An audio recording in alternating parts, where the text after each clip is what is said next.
네, 안녕하세요. 반갑습니다. 저는 고려대학교 정보보호대학원에서 인공지능 연구실 에어랩을 이끌고 있는 이상근이라고 합니다. 다들 점심 맛있게 드셨나요? 네, 좀 졸리실 수 있는 시간인데 최대한 졸리지 않게 진행해 보겠습니다. 저는 오늘 스마트 모빌리티를 위한 AI 신뢰성 향상의 필요성이라는 제목으로 발표를 드릴 건데요. 오전에 저희가 소프트웨어 디파인드 비이클, 그 다음에 거기에 들어간 여러 가지 기능들에 대해서 함께 공부를 해봤었습니다. 그래서 저희는 거기에 더해서 사실은 AI가 이제 이런 시스템에 추가가 되고 있고, 여러분들이 이제 추가적으로 좀 골치 아플 일이 생길 수 있다, 이런 취지로 말씀드리려고 하는데요. 그래서 스마트 모빌리티의 기능은 오전 세션에서 잘 들으셨을 것 같습니다. 그래서 자율주행, 최정 이동 경로 최적화, 그다음에 개인 맞춤형 경험을 제공하는 뭐 마이 제네시스였나요? 이런 앱도 저희가 봤었고요. 그다음에 그 IDS 침입 탐지 시스템을 통해서 보안성을 향상시키는 이런 기술들을 보았습니다. 이제 이런 그 소프트웨어 디파인 비클 SDV죠. 여기서 필요한 AI 기술들이 다양하게 사용될 수 있는데, 저는 사실 두 가지 챌린지가 있다라고 말씀을 드리겠습니다. 한 가지는 모델 경량화입니다. AI 모델이 적용될 때 특히 차량에서 저희가 소형화가 필요한데요. 아까 여러 가지 이야기가 나왔듯이 차량 안에 들어있는 컴퓨팅 시스템의 계산 용량 자체가 한계가 있기 때문에 또 에너지 소모를 최소화할 필요가 있기 때문에 그러하고요. 네, 요거는 제 다음에 발표하실 분께 넘겨드리고, 저는 이런 AI를 개발할 때 신뢰성 이슈가 어떤 것들이 발생할 수 있는지에 대해서 좀 더 초점을 맞추고 말씀을 드리겠습니다. 그래서 최근 AI에 대한 공격들, 취약성 공격들이 생겨나고 있는데요. 여러분들이 소프트웨어 개발하실 때 본의 아니게 버그가 생기거나 아니면은 어떤 논리적인 약점으로 인해서 해커들에게 공격할 여지를 주는 경우들을 저희가 취약점이라고 합니다. AI는 이제 논리적인 취약점보다는 수학적인 이슈 때문에 취약점들이 발생을 하는데요. 그 공격 유형들을 몇 가지 소개를 드리겠습니다. 첫 번째는 adversarial example, 적대 예제에 기반한 회피 공격입니다. 이 적대 예제란 학습이 완료된 AI를 대상으로 하는 공격이고요. 입력 벡터, 입력을 변조를 시켜서 대상 AI 모델이 오분류를 하게끔 유도하는 그런 식의 공격을 지칭합니다. 그래서 공격에는 타겟티드, 언타겟티드가 있고, 타겟티드는 해커가 원하는 특정 결과가 나오도록 공격을 하는 것이고, 언타겟티드는 원래 의도됐던 클래스가 아닌 다른 클래스로 분류되는 그런 식의 공격을 이야기를 하는데요. 여기 아마 많이 보셨을 팬더 그림이 있습니다. 그래서 팬더에 저희가 가운데 보이는 어떤 변조를 섞고요. 그래서 나온 오른쪽 이미지가 저희 눈에는 팬더처럼 보이지만 AI 모델이라 함은 오른쪽 있는 그림처럼 어떤 결정 경계면을 구성하게 되는데, 이 결정 경계면을 넘어서서 팬더인 이미지가 긴팔 원숭이로 분류되도록 하는 이제 이런 식의 공격을 말합니다. 이 적대예제가 이제 무서운 이유는 적대예제를 생성하는 방법이 과거에 해커들이 트라이얼 에러로 이런 공격 벡터들을 만들었다면은, 여기서는 AI를 학습하는 것과 동일한 기법을 사용해서 공격 벡터 생성을 자동화할 수 있다는 점에 있습니다. 여기서 제가 수식을 보여드리는데요. 이건 이제 어떤 의미를 갖냐면은, L은 저희가 주로 사용하는 크로스 엔트로피 펑션이고요. X는 원본 이미지, 델타 X는 저희가 찾아야 되는 변조입니다. 그래서 특정 타겟 클래스 T로 어떤 AI 모델이 출력을 만들도록 델타 X를 찾아라라는 이런 소위 수치 최적화 문제를 푸시면은, 이런 문제를 여러분들이 AI를 학습할 때 이미 풀고 계시거든요. 제가 거기에다가 변조가 눈에 띄지 않도록 변조의 크기를 제한하는 제약 조건까지 붙여서 눈에 띄지 않는 이런 데이터의 변조를 만들어낼 수가 있겠습니다. 그래서 2015년도에 FGSM으로 시작해서 PGD, CW, 오토어택 등 다양한 공격 기법들이 개발이 되어 왔습니다. 이제 여기까지 말씀드린 건 사실 컴퓨터 상에서 일어나는 공격이고요. 문제는 이 이후에 사람들이 물리 세계에서도 같은 공격을 할 수 있을까에 대해서 고민을 하기 시작했습니다. 그래서 여기 첫 번째 보이는 비디오는 신원 인식 시스템인데요. 다들 아시다시피 합성곡 신경망, 컨볼루션 뉴럴넷은 노이즈에 굉장히 강건합니다. 그래서 다른 안경을 써도 같은 사람으로 인식을 하는데요. 아까 말씀드린 적대예제 생성을 저희가 전체 이미지가 아니고 안경처럼 생긴 특정 영역에 대해서 변조를 시킬 수가 있거든요. 그럼 다음에 쓸 안경은 좀 패셔너블한 뿔테 안경처럼 보이지만 사실은 AI가 생성한 안경이고요. 이걸 쓰면은 이제 다른 사람으로 인식하는 이런 결과를 볼 수 있습니다. 같은 원리를 적용하면은 아래에 있는 도로 표지판에 뭐 러브 앤 헤이 같은 낙서처럼 보이는 영역에만 변조를 일으킬 수도 있고요. 오른쪽에 보이는 건 실제 테슬라의 모빌아이에 대한 어택인데 잘 안 보이시겠지만 도로 표지판이 약간 얼룩덜룩합니다. 그 얼룩덜룩한 부분이 AI에서 생성된 부분이고, 그래서 120km가 아닌 30km/h로 인식되도록 하는 그런 이제 공격이 가능함을 사람들이 보였습니다. 이제 여기에 그치지 않고 더 나아가게 되는데요. 그래서 야간에 저런 스탑 사인에 어떤 빛이 비추어서 인식 시스템이 보게 될 텐데, 저 빛의 특정 패턴을 입혀서 아까와 같은 우인식을 유도하게끔 하는 이런 연구가 있었고요. 놀랍죠, 그렇죠? 그다음에 오른쪽 보시면 이제 센서 퓨전, 저희가 라이다와 카메라 정보를 합성해서 주변에 있는, 예를 들면 주차된 차량들을 차량으로 인식을 해야 되는데, 그 차량 위에 저렇게 녹색 박스 같은 걸 얹어 놓게 되면은 인식을 못하도록 만드는 그런 형상을 찾을 수 있다는 이런 연구가 발표된 바 있습니다.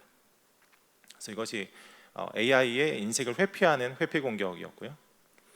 두 번째 유형은 데이터 포이즈닝입니다. 데이터 포이즈닝의 대표적인 사례가 마이크로소프트의 테이라는 챗봇이 2016년도에 트위터에 공개가 된 바 있습니다. 테이는 이제 10대 소녀가 인터넷상에서 쓸 것 같은 그런 말들을 하도록 설계가 되었고, 공개되진 않았지만은 이제 연속 학습, 사용자와의 대화를 통해서 새로운 말들을 생성해낼 수 있도록 고안이 되었는데요. 왼쪽 위를 보시면은 너희를 만나서 너무 반갑다, 휴머는 쿨하다 이렇게 얘기를 하다가 약간 시간이 지나서 오른쪽 위를 보시면은 I just hate everybody라는 이상한 말을 하기 시작하고요. 왼쪽 아래 보시면은 I F로 시작한 형용사 hate feminist, 죄송합니다, 제 말이 아니고 테이의 말입니다. 얘기하다가 오른쪽 보면 이제 결정적인 내려가게 된 계기인데요. H로 시작하는 사람 이름이 나오고 was right, 나는 유태인을 싫어한다, 이런 식으로 문제적인 발언을 해서 16시간 만에 서비스가 종료가 되게 됩니다. 그럼 이런 연속 학습이 어디에 사용될 수 있는가 생각해 보시면, 여러분들이 자동차를 만들었을 때 이제 출고 전에 학습했던 AI가 결국 차량 안에서 좀 더 예측 성능을 개선하기 위해서 연속 학습이 적용될 수 있고요. 또 아까 말씀드린 개인화를 위해서도 역시 마찬가지로 적용될 수 있습니다. 그다음에 뭐 돌발 상황이나 아니면 침입 탐지 시스템에서 소위 제로데이 어택을 탐지하기 위해서도 연속 학습이 사용될 수 있고요. 그러니까 이런 것들을 공격자가 알고 있다면은 차량에 대한 굉장히 위협이 될 수 있겠죠. 그 다음은 백도어 공격입니다. 백도어라 함은 그 사용자가 기대하지 않는 어떤 기능이 개발자에 의해서 몰래 심겨진 경우를 지칭하거든요. 그래서 AI에 대해서도 최근 경향을 보시면은 AI의 사용자와 이제 서드 파티 등의 AI 외주를 주시죠, 공급자가 다른 경우들이 많습니다. 이럴 때 AI 공급자가 악의적인 목적을 가지고 공격자만 아는 어떤 트리거, 여기 왼쪽 하단에 보시면은 숫자 7 옆에 작은 표식이 있는데요. 이 표식이 있을 때 다른 클래스로 인식하도록 하는 이제 이런 식의 공격을 감행할 수가 있고요. 그래서 미국에서는 특히 국방 쪽에서 이런 이슈를 굉장히 심각하게 생각을 했고, 저기 보이시는 아이알파, 그다음에 미국 육군 연구 리서치 오피스에서 이제 공급된 AI 모델, 그다음에 학습 데이터는 없고 거기에 대한 설계도 등이 주어졌을 때 여기에 트로이전이, 그러니까 백도가 심겼는지를 판단하는 방법을 만들어 봐라라는 이런 과제를 발주하기에 이르렀습니다. 그래서 현재는 미국 표준화국 NIST에서 이 과제를 관리를 하고 있고요. 또 한 가지는 모델 추출 공격입니다. 모델 추출은 여러분들이 불법 복제 소프트웨어를 쓰는 것과 굉장히 유사한 패턴인데요. 그래서 AI 서비스가 클라우드에 있을 수도 있고 차량 안에 있는 어떤 인식 시스템일 수도 있습니다. 그런데 여러분들이 열심히 개발한 AI 모델을 악의적인 이제 경쟁자가 리버싱을 하겠다, 복제를 하겠다 했을 때 사용할 수 있는 방법인데요. 그래서 일반 사용자와 마찬가지로 어떤 입력을 주고 그 AI 모델의 출력을 관측할 수가 있기 때문에 이 모여진 관측값을 제가 데이터로 사용해서 외부에서 별도의 모델을 학습할 수 있는 그런 기술입니다. 그래서 공격의 이유는 R&D 비용, 또 서비스 사용 비용을 회피하고 리버싱, 그 다음에 회피 공격 등, 또 뒤에서 보여드릴 학습 데이터 추출 공격 등 여러 가지 2차 공격을 위한 준비 단계로서 사용이 될 수 있고요. 2016년도 이후로 여기에 대한 기술들이 계속 개발이 되고 있습니다. 그래서 저희 랩에서 만든 디펜스 기법이 있는데 이거는 뒤에서 다시 설명을 드리겠습니다. 마지막으로 말씀드릴 공격 유형은 학습 데이터 추출입니다. 결국에는 여러분들이 AI 모델을 배포를 했을 때 학습 데이터에 대한 정보가 누출되면 안 되거든요. 개인 정보가 있을 수도 있고 기업 비밀이 있을 수도 있습니다. 여기서 보여진 거는 이제 언어 모델에 대한 추출 공격인데요. GPT-2 모델은 여러분들이 인터넷상에서 다운로드 받을 수 있는 것입니다. 그래서 여기 보이는 구글, 오픈AI, 애플 등 여러 연구진들이 굉장히 많은 양의 프롬프트를 가지고 GPT-2한테 생성을 시킨 다음에 멤버십 인퍼런스 어택이라는 걸 하는데요. 그러니까 이 모델의 토큰 디코더를 접근할 수 있는 공격자는 디코더에서 나오는 소프트맥스 벡터를 보고 확률 값이 어떤 특정 토큰으로 치우쳐져 있으면은 그것이 학습 데이터에 있을 것이다라고 이제 추측하는 것이 멤버십 인퍼런스 어택입니다. 그래서 이걸 하려면은 사실 모델을 접근할 수가 있어야 되겠죠. 그래서 GPT-2 모델로부터 이름, 전화번호, 이메일, 그 다음에 SNS 대화까지 추출할 수 있다는 것을 보였습니다. 이것이 실제 연구자들이 추출한 이제 생성한 그런 부분이고요. 그 중에 빨간색으로 친 부분이 이제 트레이닝 데이터로 확인된 부분입니다. 그러면 이런 AI의 공격에 대해서 저희는 어떻게 대응을 할 수가 있을까요? 일일이 한 가지씩 다 읽어드리기에는 조금 시간이 부족할 것 같고 제가 몇 가지 특징적인 것에 대해서 말씀을 드리겠습니다. 첫 번째는 아까 처음에 말씀드린 adversarial attack, 회피 공격에 대한 방어로서 adversarial training이라고 합니다. 이 방법은 저희가 학습을 시킬 때 능동적으로 공격 벡터를 생성을 합니다. 그래서 여기 보이는 최적화 문제는 바깥쪽이 학습 문제, 세타가 이제 러닝 파라미터고요. 안쪽에 있는 것이 x 프라임이 공격 벡터입니다. 그래서 가장 방어자에게는 월스트 케이스, 공격자에게는 베스트 케이스인 공격 벡터를 생성을 해서 그럼에도 불구하고 원래 라벨을 맞출 수 있도록 학습을 하게 되는데 문제는 이 안에 들어있는 맥시미제이션 문제가 바깥에 있는 학습 문제만큼 어렵습니다. 그래서 이렇게 풀지는 않고요. 저희가 휴리스틱을 동원을 해서 FGSM-AT라는 것에서는 FGSM이라는 알고리즘을 생성한 공격 벡터를 저기에 대신 넣어서 학습을 진행하게 되고 PGD-AT는 마찬가지로 PGD로 생성한 공격 벡터를 사용을 합니다. 근데 여기 보시다시피 PGD의 형태가 원본 위에서 하려는 로버스트 트레이닝에 좀 더 가깝죠. 그래서 PGD의 어떤 공격 벡터로서의 퀄리티가 조금 더 좋기 때문에 이렇게 접근을 하고 있는데요. 여기도 이제 한계는 있습니다. PGD-AT가 현업에서 가장 많이 쓰고 있는 기법임에도 불구하고 그레디언트 마스킹이라는 이제 한계가 존재하는데요. 무슨 얘기인가면은 중간에 있는 그림 아래에 제가 빨간색으로 동그라미 친 부분이 공격을 당하고 있는 데이터가 있는 부분이고요.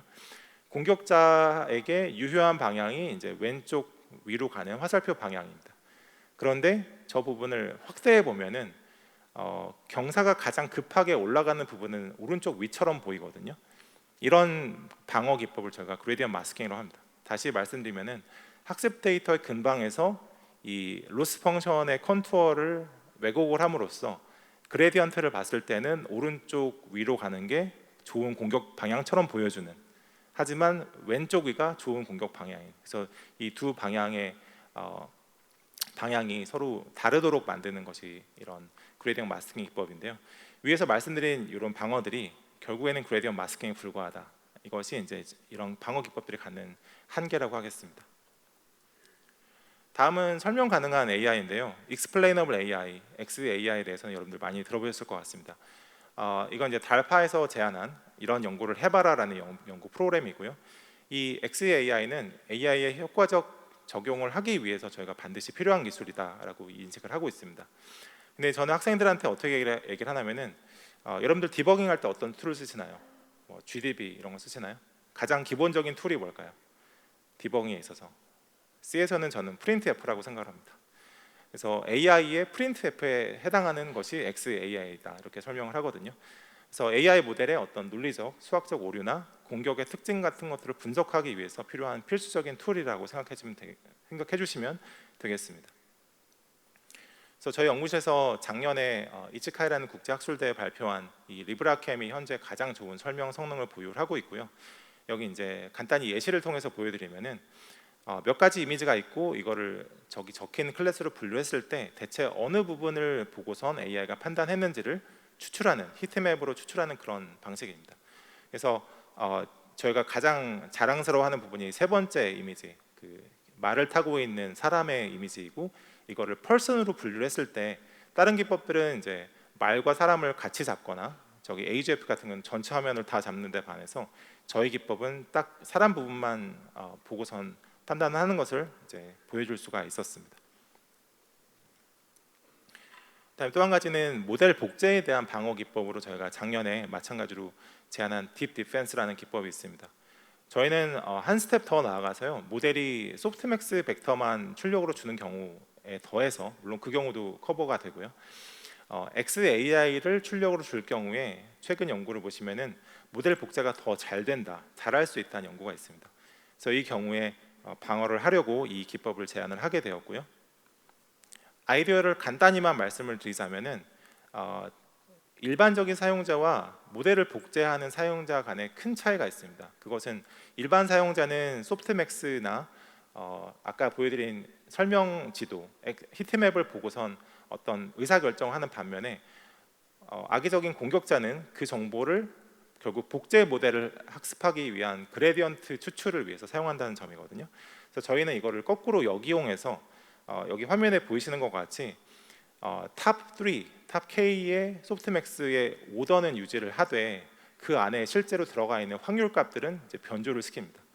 마찬가지로 히트맵이란 것도 결국 어떤 픽셀이 좀 더 중요한지에 대한 정보이기 때문에 순서는 유지한 채 그 실제적인 히트맵에 들어가는 값들을 변조를 시킴으로써 공격자가 이제 추정하게 되는 그레디언트 방향이 원래 모델의 그레디언트와 직교하도록, 정보가 전혀 없도록 하는 이런 좀 희한한 방어 기법을 만들었습니다. 이렇게 하게 되면은 일반 사용자는 전혀 성능 열화를 경험하지 않게 되고요, 공격자는 전혀 모델을 복제할 수 없게 됩니다. 다음은 신경망 경량화 또는 최적화 신뢰성의 관계에 대해서 짧게 말씀드리겠습니다. 제 뒤에 계신 분이 신경망 경량화를 이야기를 좀 더 해주실 거고요. 경량화에는 크게 세 가지, 가지치기, 프로닝과 행렬 분해, 양자화 기술이 있습니다. 여기서 저희는 이제 학습 후, 학습 중 두 가지 가지치기 기술을 얘기할 수 있고, 저희는 학습 중 기술과 양자화 기술을 작년부터 현대자동차와 함께 연구 개발을 하고 있는데요. 이 방식의 장점을 보자면은 제거하고 남은 학습 파라미터 값의 최적성을 보장할 수 있는 그런 기법이 학습 후 가지치기, 저희가 소위 스파스 코딩이라는 회수화 코딩 기법을 적용한 그런 기술로 만들 수 있는 경량화가 되겠습니다. 근데 이렇게 이제 경량화를 할 때 사실은 아까 말씀드린 강건성, 신뢰성이 어떻게 되는지에 대한 연구가 많이 부족한 상황이고요. 예를 들면은 애드버서럴 트레이닝을 할 때 일반 입력에 대한 성능을 유지하기 위해서는 모델의 크기를 키워야 된다는 실험 결과가 있습니다. 그래서 저희는 올해 현대차와 함께 이제 이런 부분과 또 그 차에 들어가는 AI의 어떤 신뢰성을 평가하기 위해서 이런 공격들을 사용하는 그런 프레임워크에 대해서 연구를 함께 하고 있고요. 그다음에 아래 두 개를 보시면은 이제 양자화와 관련돼서 양자화 후에 연상 결과가 변하는 것을 역이용해서 적대 예시를 만든다든지 아니면 양자화를 했을 때 활성화되는 백도어를 만들 수 있음을 보인 논문들이 있었습니다. 네, 마지막 결론입니다. 그래서 저는 제가 말씀드린 내용을 두 가지 관점에서 정리를 해보려고 하는데요. 하나는 AI의 안전성, 한 가지는 거버넌스입니다. 그래서 안전성은 취약점 공격뿐만 아니고 자연계, 여러분들이 차의 운용 환경에서 발생할 수 있는 노이즈의 유입으로 인한 사고 방지, 또 성능 보장을 하기 위해서 필요한 부분이고요. AI 거버넌스는 관리라고 인식을 해주셔도 좋은데요. AI 모델 복제 방지, 또 복제를 추적할 수 있는 워터마킹과 같은 기법들도 저희가 연구를 하고 있습니다. 또 아까 오전 시간에 이제 그 IDS 말씀해 주시면서 UNEC에서 이제 법안으로 차량 안에 침입 탐지 시스템이 들어가야 된다고 말씀해 주셨는데, 이런 AI 신뢰성 이슈에 있어서도 미국 NIST에서 AI RMF라는 프레임워크를 제시를 했고, 이게 10월 31일 얼마 되지 않았죠. 이때 대통령 행정명령으로 발효가 된 거로 알고 있는데요. 그래서 AI의 전 생애 주기를 어떻게 관리할 것인지가 이제 법안으로 만들어졌고요. 또 유럽 연합에서도 고위험 AI의 사용을 제한하거나 회피하는 AI 액트라는 법안이 현재 발의 중에 있습니다. 그래서 제 결론은 스마트 모빌리티의 신뢰성 향상 또 공격 대응을 위해서 저희 같은 이제 학교의 연구소뿐만 아니고 여러분들과 함께 여기에 대해서 적극적으로 함께 연구하고 대응을 해 나가야겠다고 생각을 합니다. 네, 제 발표는 여기까지입니다. 감사합니다.